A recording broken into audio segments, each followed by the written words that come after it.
having it viewed by people that really understand what is happening there.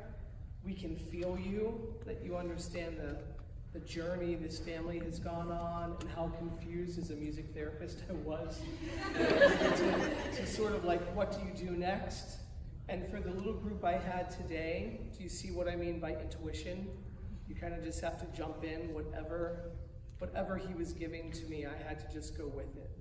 And that's really part of healing, that when you can just see what's in front of you, and then you have to just take that and use it. So we're so happy to be here tonight, so thank you.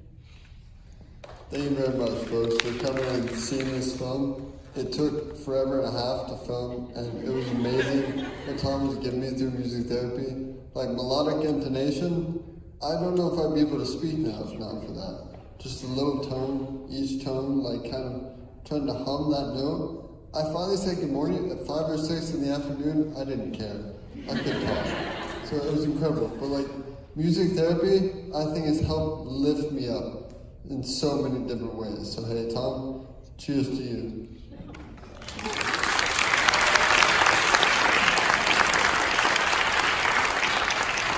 So we want to open it up to you if you have any questions or thoughts or comments. Yes? Were you ever able to go to college? I'm sorry. Was I ever able to go to college? Go for it. Actually, yes. Finally, I am at George Mason University, which is a great school to go to because it's got a life program, which I can actually attend. Some schools just didn't accept traumatic brain injury survivors. I got into tech, but unfortunately that got the hard decline, unfortunately, because they don't let, oftentimes, traumatic brain injury survivors go immediately after. But I'm living with what I've got, and George Mason, way to go. That all I can do. There's an entire, college life at George Mason University, which is right outside of Washington, D.C. And they have a great program called the Mason Life Program. And this is for intellectual disabilities, and they're trying to even broaden that demographic. Anybody else? The chairs. We sat the whole time.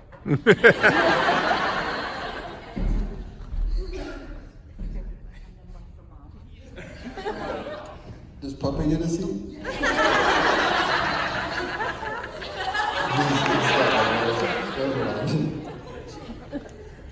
Anybody else have any questions? We have the mother unit here as well.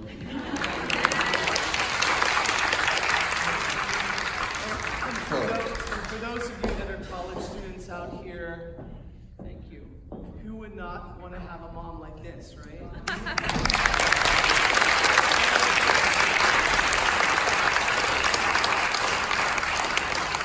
I think there was a question out here. Yes. Yeah, I have one client right now who about a year ago had a stroke and lost her voice. So I've been working with her, and she is now able to speak. I'm just wondering the technical thing. How long did it take to develop the sort of the automatic speech and the personality part of it? Because right now I'm just cueing her to take a breath. That's helping her to say words. But it's a lot of it is I'm helping her with the expressions. So does she have aphasia? She's an aphasia. You said stroke, correct? Yeah, so she has. Yeah, I think, one of the easiest, well, this is not a great answer, but it's sort of like when we talk about somebody with autism, you see one stroke survivor, you see one TBI, traumatic brain injury survivor, you see one. It's different. It all matters, what part of the brain, how much of it. Consistently, I actually work with stroke survivors, a lot of them, and it varies exactly where the stroke was and how long. A long time, definitely, but if she's already getting her voice back, I think anytime I've worked with anybody who has lost the ability to speak, and within the first few months you see like something has happened, that's the best news ever. And it's hard, that fine line between giving too much hope and also being realistic. Oh, now wait a second. Okay. Hold on. Too much hope? You can't have too much hope. She's right. No. And I don't know anything about stroke. I'm a veterinarian, but a lot of the specialists in Forest Journey, especially with TBI, would say the majority of the capacity that's going to be regained would be regained in the first year. And Forest, 8 years out, is still making progress. And I think that that's just huge. And of course, a young patient has more resiliency and perhaps more opportunities, perhaps. But still, I think that with consistency and hope and prayer and music therapy and all the other therapies and community around you, I think anything's possible. Somebody else? Anybody else? Yes? Coming back to the silly questions.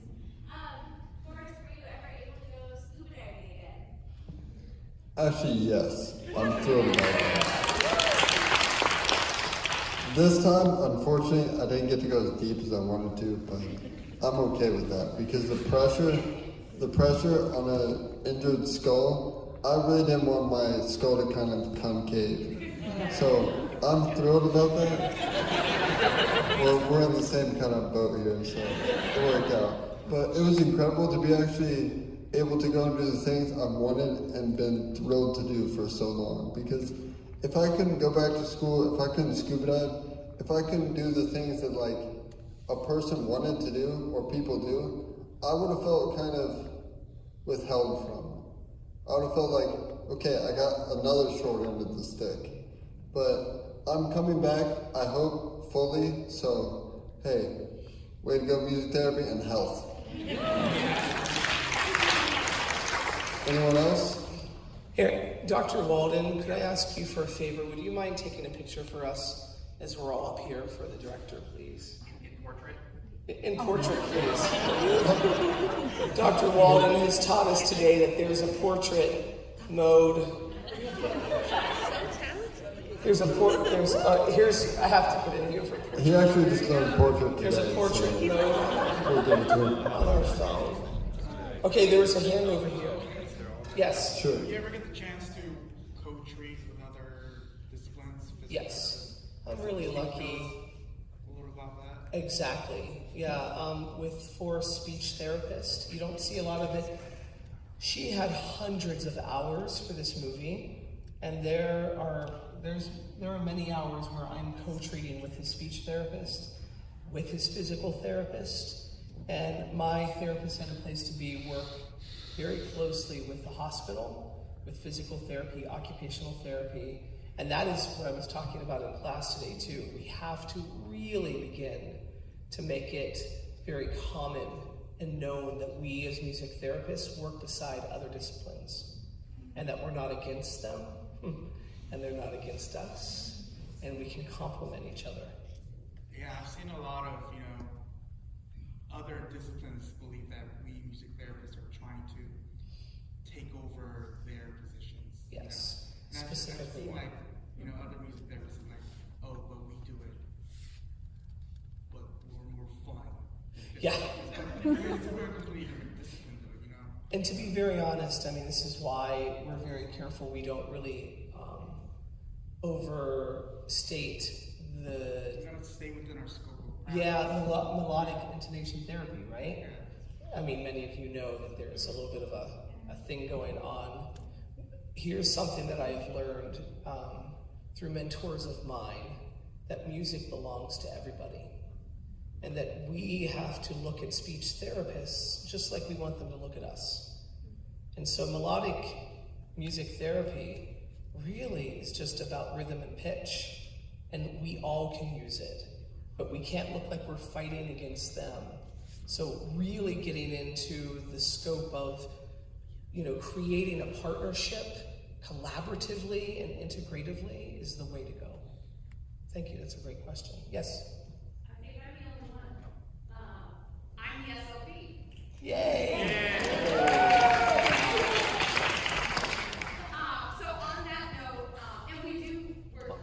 On that note, On that note, what can we do from our end to work more collaboratively? I know we have been in our clinic, but in general in the field, how can we embrace you more? I love it. It's great. I think putting it out in the public, like his, Lori, yeah. I mean, we used to do videotapes together and post them. Here is a speech therapist and a music therapist working together. And in fact, I called her in to many different other clients that I could use help with. So I think reaching out to other music therapists or even being open to the fact that, you know, you could partner with somebody and being open to that is big, because she knew things I had no idea about. Because this young man had to learn to swallow again. And only his speech therapist knew how to do that. As well as stand on 2 feet. That too. Because being wheelchair bound for years, not years, but months easy, that kind of was very depressing. I kind of thought, like a few times, I thought, am I ever going to be able to get up? I was like kind of thinking, I don't want to spend my life like this. I don't want to be stuck in a wheelchair.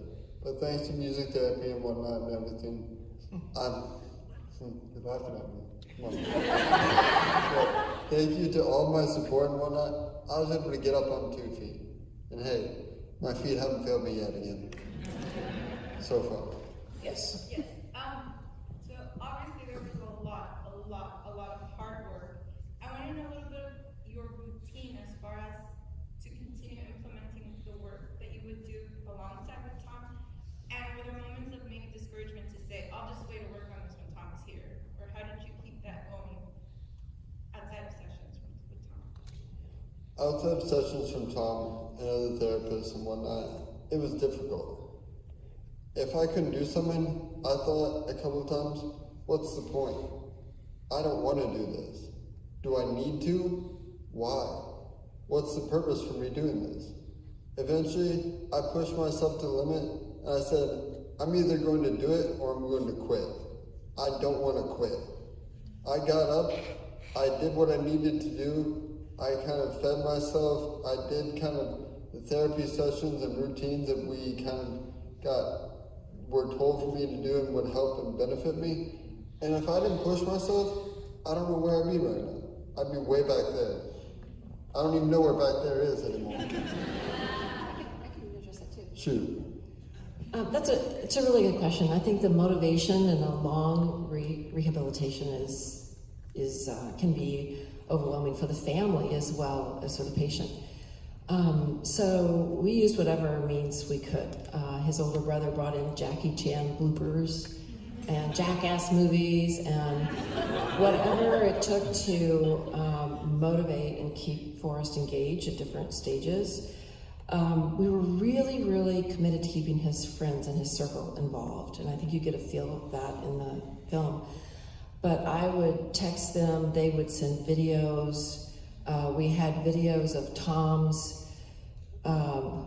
facial expressions and enunciation that were fun, and we would play them over and over again in between sessions. So we really tried every day to keep something new and novel and fun and uplifting in our circle of our family and or the hospital room.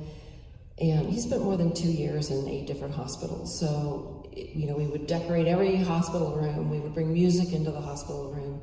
We didn't allow any negative energy in the room. If a nurse came in with a bad attitude, it was like, out of here.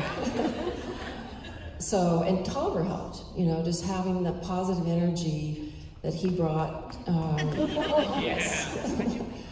was great. And humor, like Tom said today in his class, I mean, bringing humor and music into your everyday routine was a huge part. If you can, so if you're working with other people out there, and obviously you see this in the documentary, look at these parents. If you can,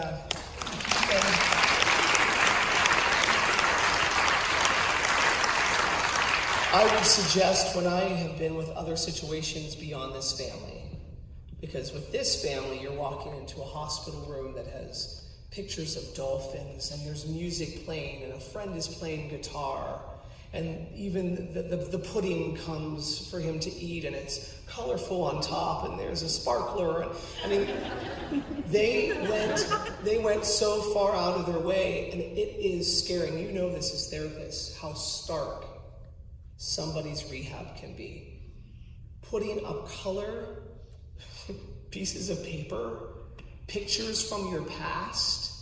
It's amazing when I just talk to like some stroke survivors and families in rehab, and I'll say, just play music in the background, and they'll say, wow, I never thought of that.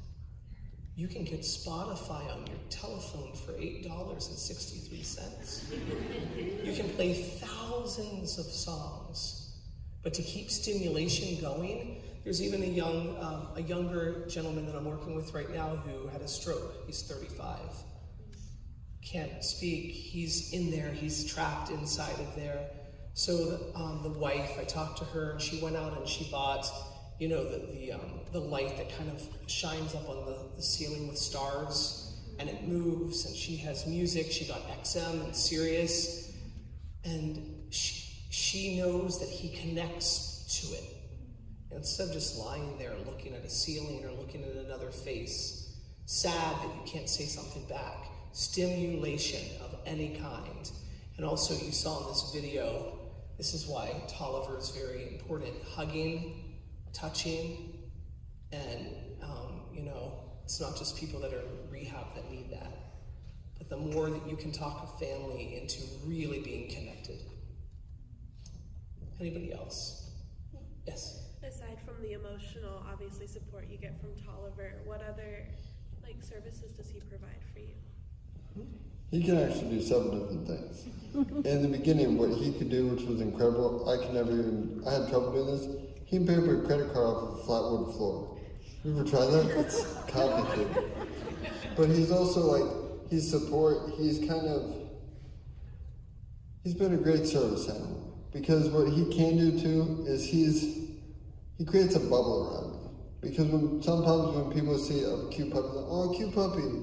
But in school, when they see a dog with a vest, they kind of step back a little bit, which gives me a bubble of space.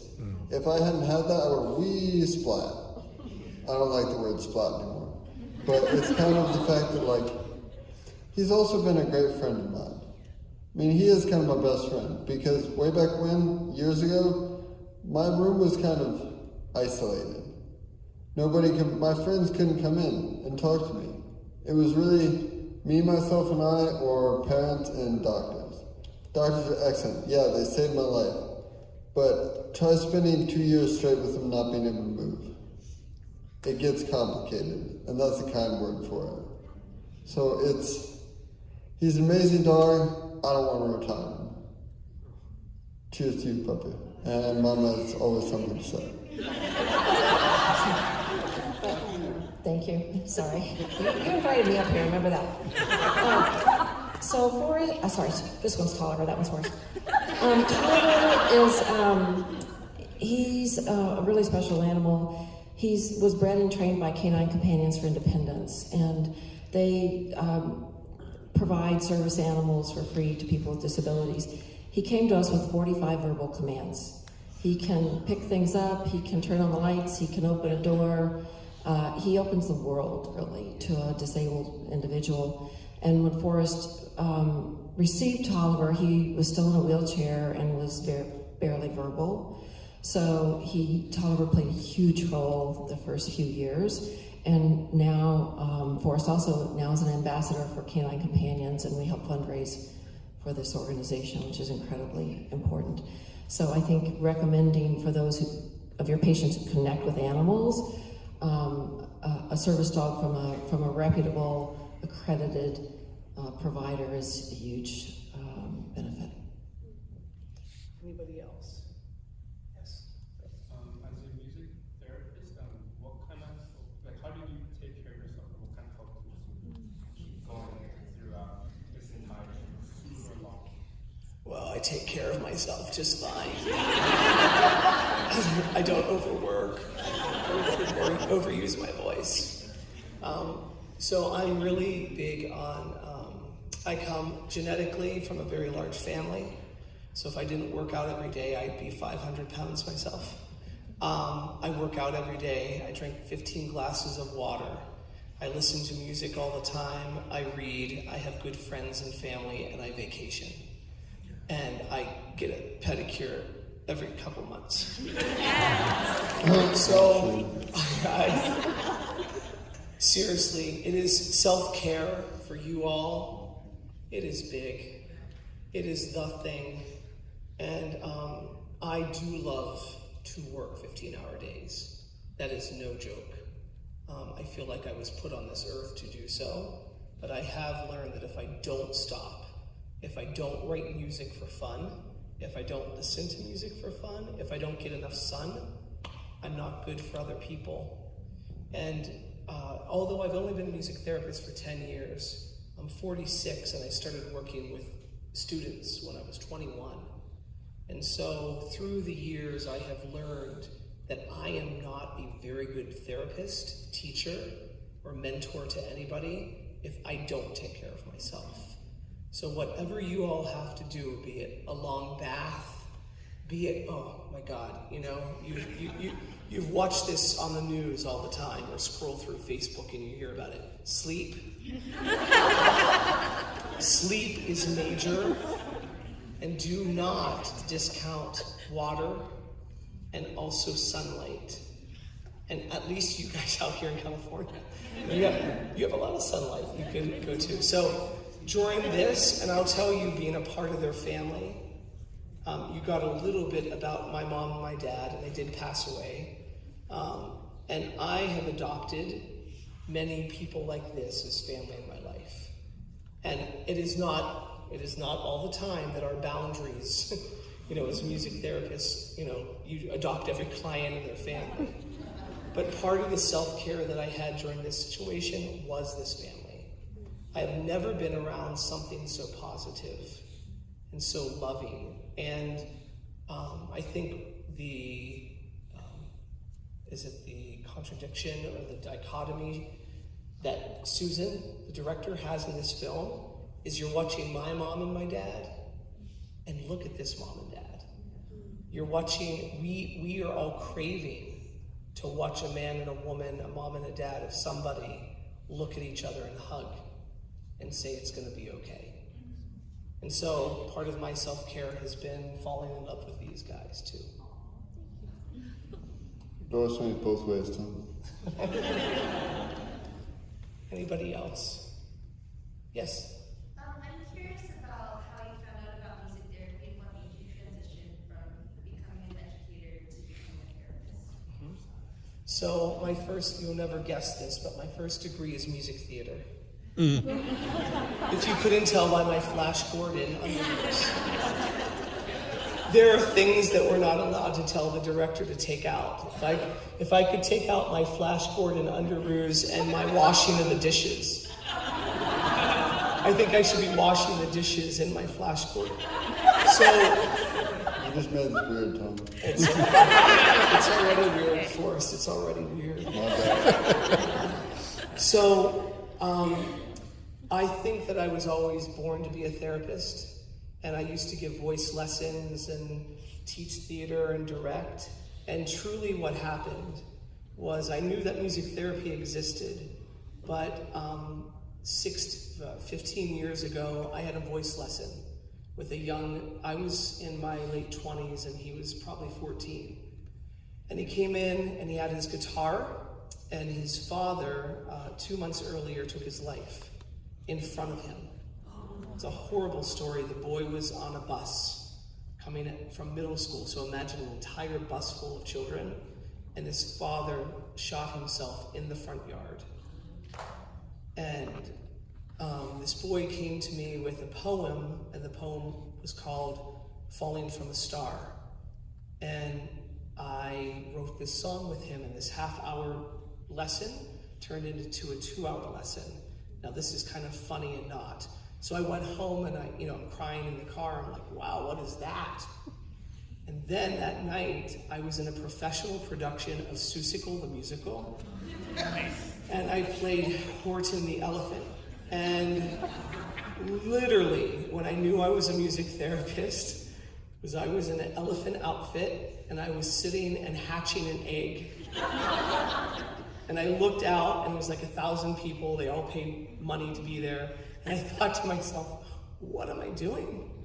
And it was that night, not that I don't like to act, and I still, I enjoy music theater, but it was that night when the difference of how I felt in that moment with that young man, to me in an elephant outfit sitting on an egg, in a musical, I went home and I looked it up, and thank God Shenandoah University, where I graduated with music theater, I called them, and I want to give a plug.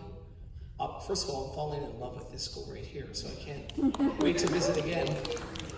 If you guys ever get a chance to come out and visit us at Shenandoah University, we have an amazing president, and I called her up, and I said, hey, I graduated here years ago. I want to come back for music therapy. And she said, okay, I'll pay for you.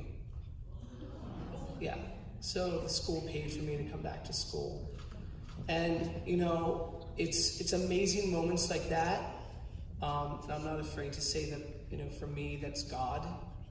That's like God speaking somehow in some way to me. So that's the day it happened. And from that day forward, I will never be an elephant on an egg again. Anybody else? Maybe one more? Yeah.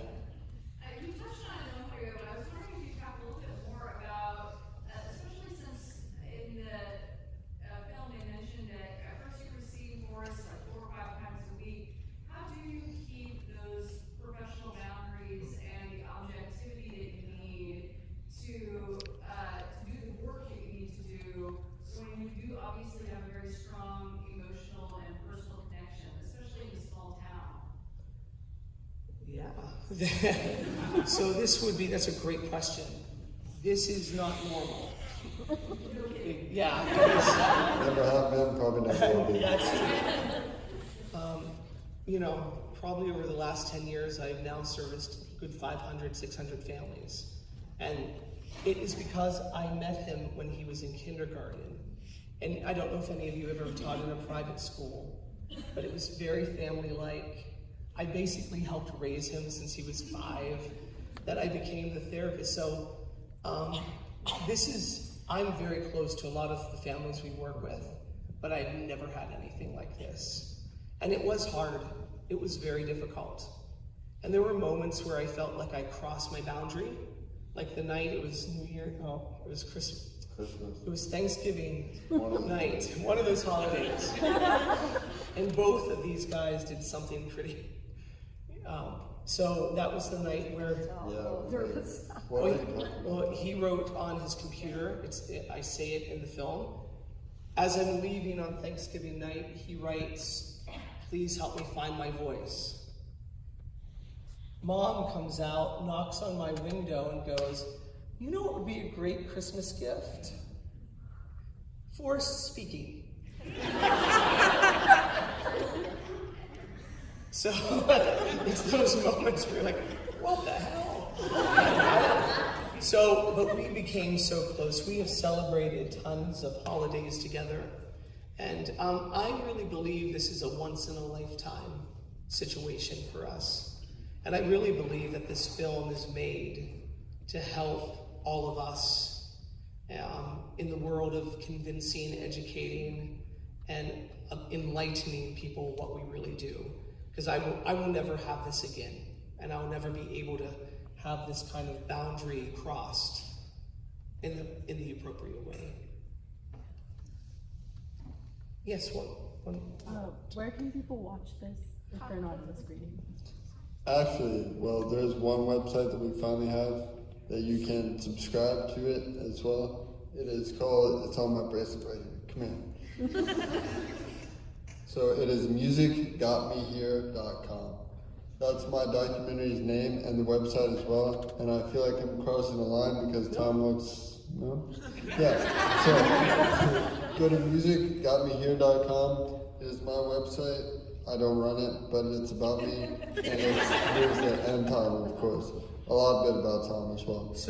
So, truly, and you can know this, we don't know exactly yet. It is right now going through all the avenues to be distributed.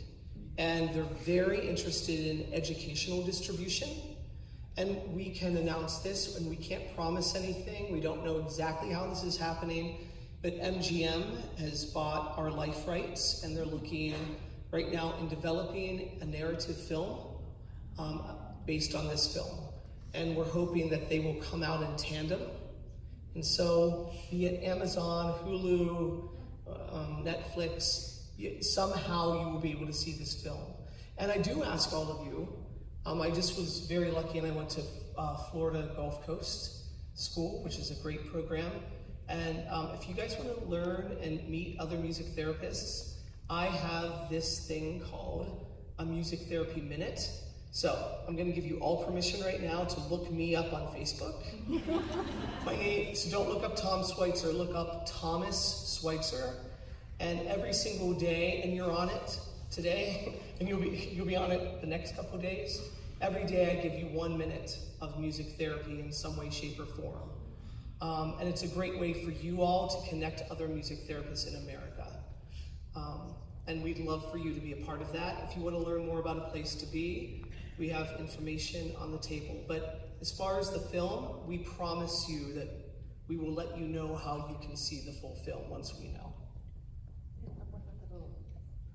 And I think if you can do the survey for Susan Koch, we're really hoping that that will help in the process of distribution. So the more feedback we get, the more feedback she gets, hopefully we can feed the engine and get it out there for other therapists and And we'll be therapists. here tomorrow too. We're coming here all morning and for lunch. So if you have any questions for us, yes.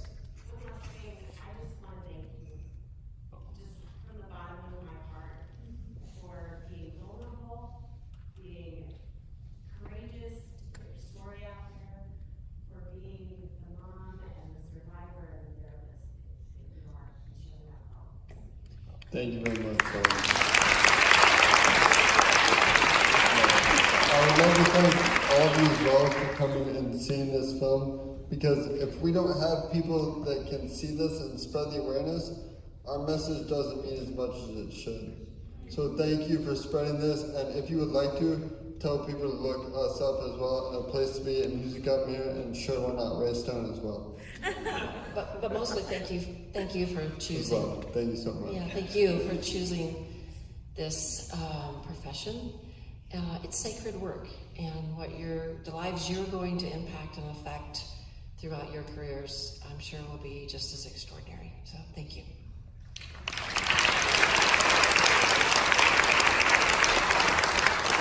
Thank you once again for coming out tonight and kicking off our anniversary. And thanks to Ray, to Forrest, and to Tom for sharing their story. This is remarkable. So, good night, everybody.